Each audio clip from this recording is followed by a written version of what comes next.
Hey everybody, Bill at Mnpctech. Just a quick overview on how I'm modifying the vintage Inwin towers for sleeper builds for sale on Mnpctech's site.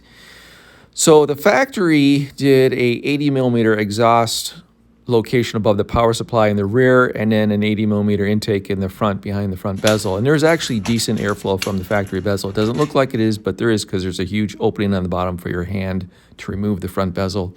And so when I do these modifications, I'm bumping up to 120 millimeter intake and exhaust, and then I'm adding Mnpctech U channel and vibration dampening grommets for the screw mounting points for the fan. So it's a nice and professional installation, nice and clean, and you can use this for your sleeper build.